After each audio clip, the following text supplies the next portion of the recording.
अक्सर ऐसा होता है ना कि हम एक छोटा सा बिल्कुल बेज़रर सा झूठ बोल देते हैं। लेकिन कभी सोचा है कि क्या हो अगर वही एक छोटा सा झूठ किसी बहुत बड़ी तबाही की वजह बन जाए। तो आज हम इसी सफ़र को समझने की कोशिश करेंगे कि कैसे एक मामूली सी बात, एक मामूली सी बेईमानी हैरान कुन हद तक बड़े नताइज पैदा कर सकती है। झूठ का छोटा सा लफ्ज बड़ी बर्बादी, ये सिर्फ एक पुरानी कहावत नहीं है, बल्कि इसमें एक बहुत गहरी सच्चाई छुपी है। ये हमें याद दिलाती है कि कभी-कभी सबसे मामूली नजर आने वाले लफ्जों में भी तबाही की एक गैर मामूली ताकत छुपी होती है। आइए देखते हैं कैसे। तो सवाल ये है कि ये बड़ी बर्बादी का सफ़र आखिर शुरू कहाँ से होता है?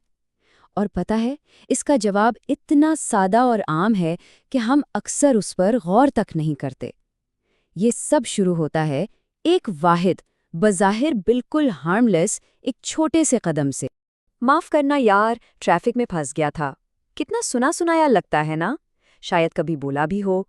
यही वो सफ़ेद झूठ है, वो छोटी सी बेईमानी जहाँ से ये सारा सिलसिला शुरू होता है।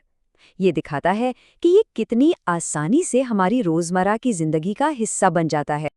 लेकिन आखिर ऐसा होता क्यों है? हम ऐसे छोटे झूठ बोलने पर मजबूर क्यों हो जाते हैं? आखिर ऐसी क्या चीज़ है जो इन्हें इतना आसान और सच कहें तो इतना पुरकशिश बना देती है? चलें ज़रा इसके पीछे की नफ्सियात को समझने की कोशिश करते हैं।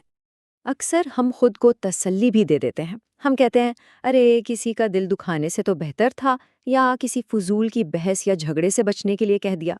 कभी अपनी इमेज बचाने के लिए, तो कभी बस किसी काम या जिम्मेदारी से जान छुड़ाने के लिए। हम अपने आप को यकीन दिला देते हैं कि ये ज़रूरी था, तो ठीक है, झूठ बोल दिया, काम भी निकल गया। मगर कहानी यहाँ ख़त्म नहीं होती, बल्कि यहाँ से तो असल कहानी शुरू होती है। और सबसे पहला नुकसान वो कहीं बाहर नहीं होता, वो झूठ बोलने वाले शख्स के अपने अंदर शुरू होता है। नफ्सियात की ज़बान में इसे कहते हैं कॉग्निटिव डिसनेंस। ज़रा तसव्वुर करें कि आपका दिमाग एक रस्सा है जिसे दो मुखालिफ सिमतों में खींचा जा रहा है।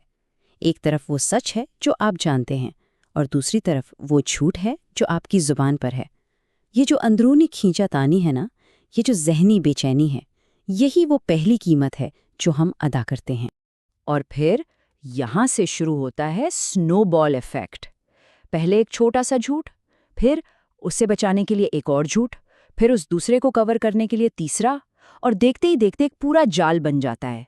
अब इन सारे झूठों को याद रखना, उनमें तालमेल रखना, ये खुद एक बहुत बड़ा ज़हनी बोझ बन जाता है। तो ये तो हुई हमारे अंदर की कहानी, लेकिन इसका असर सिर्फ हम तक नहीं रहता।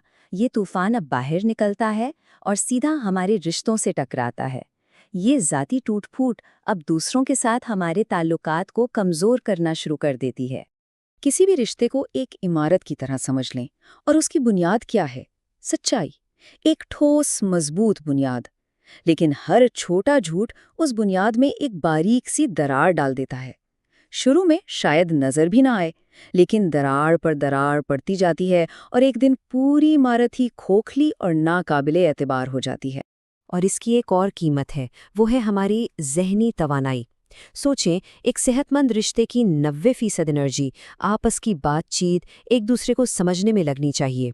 लेकिन एक मामूली सा झूठ भी हमारी 10% ज़हनी और जज्बाती तवानाई खा जाता है। क्यों? सिर्फ उस एक झूठ को जिंदा रखने के लिए। वो तवानाई जो रिश्ते को बेहतर बना सकती थी, अब एक फरेब को पालने में ज़ाया हो रही है। तो अब वक्त है उन सब छोटे छोटे कदमों, उन दरारों और इस ज़ाया होती तवानाई को जोड़कर वो बड़ी तस्वीर देखने का। वही तस्वीर जिसका जिक्र शुरू में इस कहावत में हुआ था, बड़ी बर्बादी। और ये है सबसे अहम नुक्ता। देखें, बड़ी बर्बादी का मतलब हमेशा ये नहीं होता कि झूठ पकड़ा गया और कोई हंगामा हो गया। नहीं, असल बर्बादी तो भरोसे का वो आहिस्ता आहिस्ता मर जाना है, सच्चाई का वो खामोश कत्ल है जो रिश्तों को और हमारी अपनी ज़ात को अंदर से दीमक की तरह चाट जाता है। तो पूरी कहानी का खुलासा क्या है? यही कि शुरुआत में जो इब्तिदाई कोशिश लगती है वो बिल्कुल ना होने के बराबर है, लेकिन फिर इस झूठ को कायम रखने की मुसलसल कोशिश बढ़ती जाती है, और हमारा ज़हनी बोझ भी। और अंजाम है हतमी कीमत, یعنی اعتماد کی مکمل تباہی، ایک ایسی قیمت جس کی تلافی اکثر ممکن نہیں ہوتی۔ تو یہ سب سمجھنے کے بعد آخر میں ایک سوال تو بنتا ہے، آج ایسی کون سی چھوٹی سی سچائی ہے جسے بولنا شاید تھوڑا مشکل لگے، لیکن اسے بول کر ہم اپنی زندگی میں ایک بڑی مثبت تبدیلی کی بنیاد رکھ سکتے ہیں؟ ذرا سوچئے گا۔